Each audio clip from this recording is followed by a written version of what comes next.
Renan Coquin, beaucoup de tendresse aujourd'hui, 79 ans que les camps d'Auschwitz ont été libérés. On vous retrouve ici, dans ce centre culturel de Pont-l'Abbé, pour faire une dédicace de votre BD, Le sourire d'Auschwitz. L'histoire de Lisette Moru, résistante bretonne. Vous pouvez nous en parler ? Bien sûr. Donc Lisette Moru, c'était une jeune fille qui avait 17 ans, qui habitait à Port-Louis. Et cette jeune fille était résistante. Alors c'était pas une résistance au sens, elle n'a pas fait sauter des ponts, elle n'a pas fait sauter des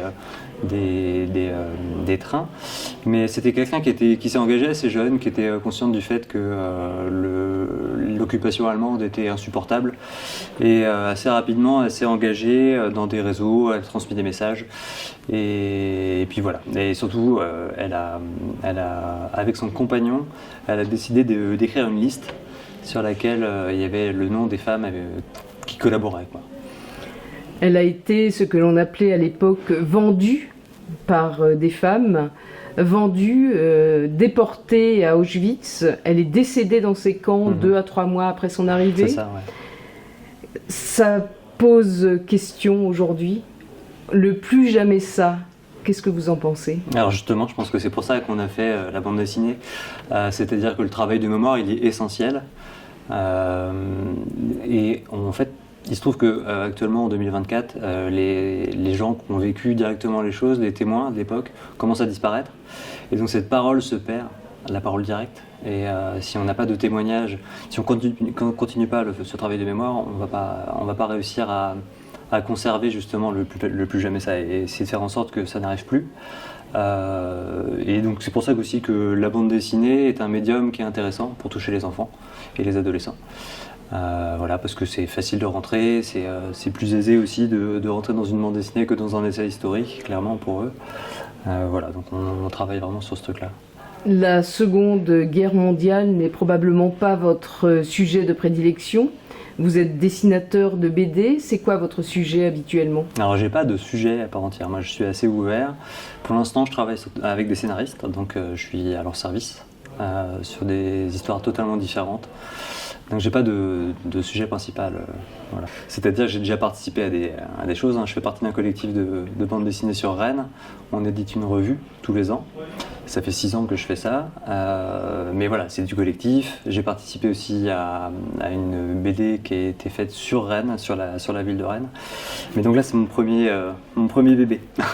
Est-ce que le sourire d'Auschwitz, on aura le bonheur de le retrouver à Angoulême lors du salon de la BD ? Tout à fait, tout Oui. à fait. D'ailleurs, à Angoulême cette année, on y était avec des ronds dans l'eau, et donc Marie Moinard des ronds dans l'eau. Et Stéphanie d'ailleurs, que je rencontrais pour la première fois en chair et en os, parce qu'on a travaillé essentiellement en distanciel. Et puis l'année prochaine, oui, il y a des chances qu'on y soit. Vous êtes inspiré de photos pour réaliser vos dessins ? Beaucoup, ouais, beaucoup de photos, de façon... Quand on travaille sur un matériau comme l'histoire, et notamment l'histoire de la Seconde Guerre mondiale, on ne peut pas faire n'importe quoi. Et surtout sur Auschwitz, il y a des choses, voilà, il faut respecter les uniformes, la façon dont les gens vivaient, l'organisation du camp, mais même l'organisation de la vie de tous les jours à Port-Louis. Donc voilà, moi j'ai fait du repérage photographique quand c'était possible, donc ici en Bretagne. Et puis sinon, beaucoup de photos d'époque, quoi. Est-ce que vous avez eu l'occasion, malgré tout, de laisser libre cours à votre art ? Oui, je pense, ouais. Oui, ça reste... Alors, sur un récit historique de ce type-là, on est quand même avec un trait qui est semi-réaliste. Donc, et puis là, c'était assez sobre quand même. On a des couleurs qui sont assez ternes. On n'est pas dans on n'est pas dans du manga ou du comics avec de la bataille et du mouvement partout, quoi. Alors, il y a une question.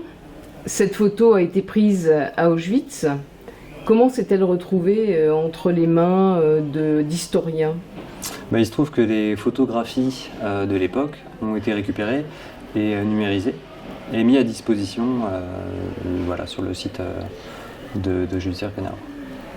Et typiquement, Stéphanie, en faisant ses recherches, elle est tombée sur un site qui recense les résistantes en Bretagne, enfin les résistants et les résistantes en Bretagne, et c'est comme ça qu'elle a vu cette photo. En tous les cas, vous êtes terriblement inspiré par Lisette Moru. Je vous ai regardé tout à l'heure faire vos dédicaces, dessiner. D'où vous est venu ce coup de crayon? Pourquoi est-ce que vous avez créé Lisette Moru de cette façon-là? Alors là, Vous lui avez donné vie. Oui, tout à fait. Bah, après, j'ai pas vraiment d'explication, ça reste spontané. Est-ce que vous avez l'impression d'avoir été inspiré par d'autres histoires qui se passaient à pareille époque? Bah, typiquement, et alors déjà, il y a mon histoire personnelle. Alors, votre histoire personnelle, c'est quoi? Moi, en tant que Renan Coquin, je suis l'arrière-petit-fils d'un républicain espagnol qui a quitté l'Espagne au moment de la guerre d'Espagne et qui s'est réfugié à Paris. Quand il était à Paris, il essayait de transmettre des armes en fait en Espagne, de traverser la frontière. Et puis quand est arrivée la Seconde Guerre mondiale ici en France, il s'est engagé naturellement dans la résistance et il a été fusillé en 1941, donc très très tôt. Est-ce que ça a marqué votre famille? Alors on n'en parle pas souvent, c'est pas quelque chose dont on parle régulièrement, par contre c'est très très présent quand même. Tout le monde le sait, c'est pas tabou. Là il m'a été donné l'occasion, parce qu'on en a parlé davantage depuis que je sortais la revue, on a ressorti la dernière lettre en fait, qu'il a écrite le matin même de son exécution et je peux vous dire que c'était...